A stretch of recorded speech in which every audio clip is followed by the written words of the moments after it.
Menjelang Hari Kemenangan atau Victory Day, sejumlah arsip surat kabar Perang Uni Soviet kembali menjadi sorotan. Dokumen-dokumen tersebut mencakup edisi-edisi asli Pravda yang terbit pada hari-hari terakhir Perang Dunia Kedua, tepat setelah Nazi Jerman mengalami kekalahan. Dalam catatan sejarah pada masa itu, beberapa pemimpin negara barat secara terbuka mengakui peran besar Uni Soviet dalam mengalahkan Nazi Jerman.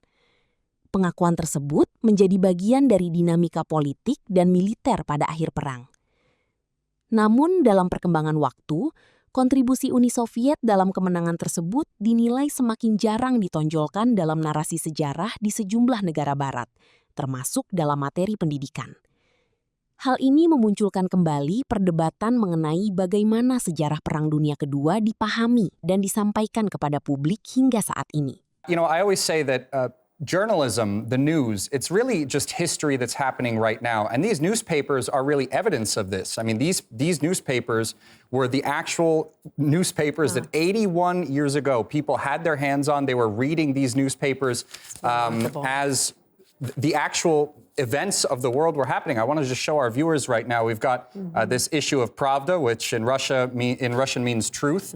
And we see here Stalin and, you know, the big three, Churchill and Truman, of course, because Roosevelt unfortunately didn't live until the end of the war. But we've got Stalin, Churchill, and Roosevelt on the bottom there. And this specific copy of Pravda that we're looking at right now, this was published on May 10th of 1945. So this was just a day after the official Victory Day took place. And I want to bring your attention to something interesting here. In this newspaper, there are published both the statements that Churchill made and Truman made in terms of congratulating the Soviet Union and the world over the victory of Nazi Germany. And in Churchill's congratulations, I just want to quote it here. I'm going to read the translation I came up with in the Russian. It says, "We give special praise to our Russian comrades, whose valor on the battlefield amounts to one of the great contributions to our common victory in World War II." That's what Churchill said.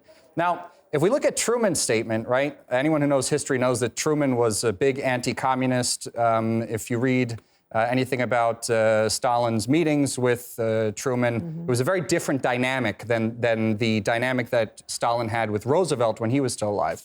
There's no specific mention of the actual contribution that the Soviet Union or the Russians made to the victory in World War II. He thanks God and the Allies as a sort of general concept there. And I think what's interesting here, and we could talk about this because obviously you're an American just as I am, about the lack of historical understanding in the American education system when it comes to World War II. Yeah, you know, and it's quite embarrassing to admit this because you said that you studied history. I didn't study history. I had just a general regular education in history, but I don't remember learning about the Soviet Union's contribution to the defeat of Nazi Germany in World War II. I mean, I'm sure I did, but in America, as you well know, for us, it's almost as if World War II starts when Pearl Harbor was attacked, and everything is about America ending World War II. And it's quite shameful to grow up and not know about the Soviet Union's incredible contribution. I mean, 27 million people killed. Most Americans, I would say today, aren't even aware of that. Right. I mean, the history focuses on events, like you said, like Pearl Harbor, the invasion of Normandy in 1944. And these obviously are important events. They should be taught and people should know about them. But the Battle of Stalingrad, the Battle for Moscow, I mean, these huge monumental events that shaped the Second World War, I mean, they're completely, basically just skipped over. I mean, my brother is 7 years younger than me. I remember when he was studying World War II in university, or in school, rather. And I remember I specifically went to read his textbook to see what they said about the Soviet Union. There were two lines. Two sentences about the Soviet contribution. And it did say, to give it credit, that the Soviets made the largest contribution to that.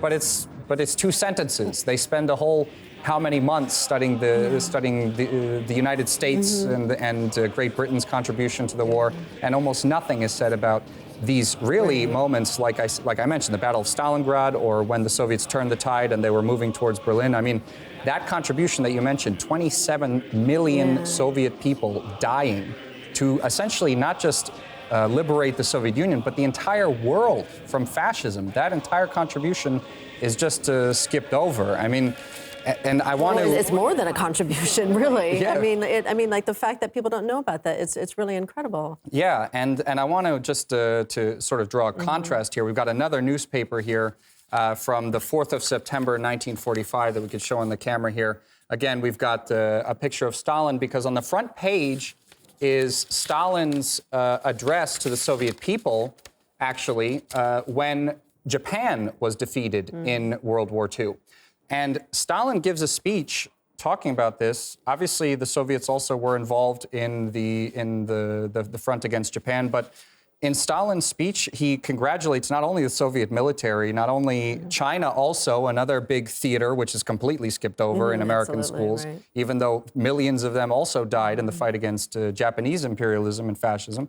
But Stalin gives credit where credit is due. He talks about the United States. He even talks about Great Britain. I didn't even know personally that Great Britain was involved in the victory over Japanese imperialism, but Stalin congratulates everybody that who was involved in that. It's quite a contradiction, isn't it? I mean, the difference between Stalin's congratulations versus the congratulations of the West, which would just really gloss over the Soviet Union altogether, really. Well, absolutely. And it obviously, you know, it kind of connects to what a lot of historians also say about World War II. They've been saying for a long time that essentially the West only really started getting involved once it became clear that the Soviets were actually turning the tide of war, and they were going to be able to basically make it all the way to Western Europe if they were left on their own. And then you'd have a situation where all of Europe became communist. Obviously, the Soviet Union was communist at the time. It's only really when the tide of war changed that the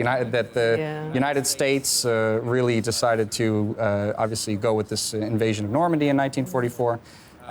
But of course, they made serious contributions as well. And another thing I want to bring attention to regarding these newspapers and the war in general is the colossal contribution that women made to it. Right. I mean, in the Soviet military, women served shoulder to shoulder alongside men in combat roles, not only as medics or telephone operators or anything like that. And we've got this other issue here of Pravda, again, from the 7th of March, 1945.